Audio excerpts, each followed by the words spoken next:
Drama की next episode हो रही है बहुत ही ज़्यादा कमाल।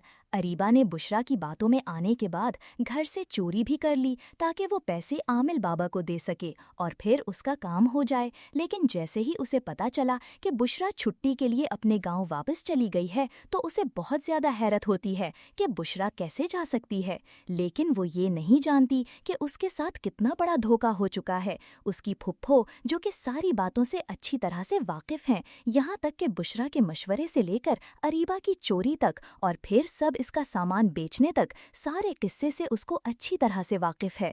वो अनजान बनने का नाटक कर रही है ताकि अरीबा को सबके सामने बेनकाब कर सकें। और फिर अरीबा हारून को कॉल करके कहती कि तुमने वादा किया था कि बहुत जल्द मेरे पैसे लौटा दोगे। हारून कहता है कि शेयर मार्केट डाउन है जिसकी वजह से हमारा बिजनेस से पैसा निकालना काफ़ी नुकसान कर सकता है, इसलिए थोड़ा सा इंतज़ार करना पड़ेगा। शेयर्स की वैल्यू काफ़ी गिर चुकी है। ये बात सुनकर एक बार फिर अरीबा कहती है कि तुम मेरे साथ ऐसा नहीं कर सकते, तुम मेरे साथ धोखा कर रहे हो, तुम्हें मेरे साथ ऐसा नहीं किया। ये बात सुनकर एक बार फिर हारून कहता है कि मैं तुम्हारे साथ कुछ गलत नहीं कर रहा, जो सच है वही तुम्हें बता रहा हूँ। बहुत जल्द तुम्हारे पैसे तुम्हें मिल जाएंगे। मेरा भी तो नुकसान हो रहा है। अगर मैंने अभी मार्केट से पैसा निकाला तो बहुत बड़ा नुकसान होगा जिसकी भरपाई बहुत ज़्यादा होगी। बस तुम फिक्र ना करो, मैं सब कुछ ठीक कर दूंगा। ये बात सुनकर अरीबा बड़े ही गुस्से से कहती है कि जो भी है मुझे बस कल पैसे चाहिए, हर कीमत पर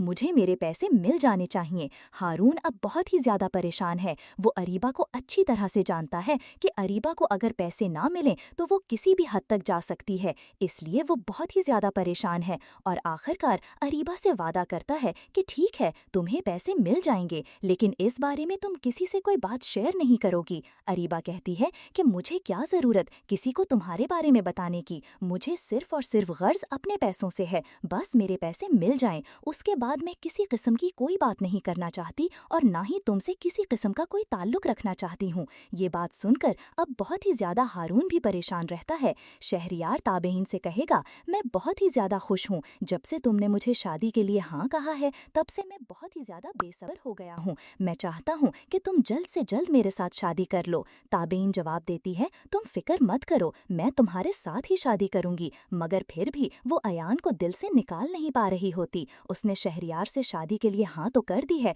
लेकिन अयान अब भी उसके दिल में बसा हुआ ही है, वो उसे भुला नहीं पा रही। अब ताबेइन बहुत ज़्यादा परेशान हो जाएगी। उसे लगने लगेगा कि इससे बहुत बड़ी गलती हो गई है, उसे शहरियार को हाँ नहीं कहनी चाहिए थी। और वहज़ा अली खान भाई इशफाक मियाँ के पास जाएंगे और कहेंगी, भाईजान अयान का तो अब मुझसे देखा नहीं जाता, वो दिन रात ताबेइन को पाने के लिए रो रहा है, जो कुछ उसने ताबेइन के साथ किया उस पर भी बहुत शर्मिंदा है। इशफाक मियाँ ये सब सुनकर खामोश हो जाएंगे और कहेंगे, मैं क्या कर सकता हूँ, अगर ताबेइन अयान से शादी के लिए मान जाए मेरी भी रजामंदी होगी, मगर जहाँ तक मेरा अंदाज़ा है आमीन अब अयान को माफ़ नहीं करेगी। उसने जो रातें उसकी याद में काटें वो सिर्फ वही जानती है, और बदले में उसे मिला क्या, अयान का धोखा। इसी वजह से मैंने भी ताबेइन की शादी शहरियार से तय कर दी है। आपको क्या लगता है, क्या ताबेइन की शादी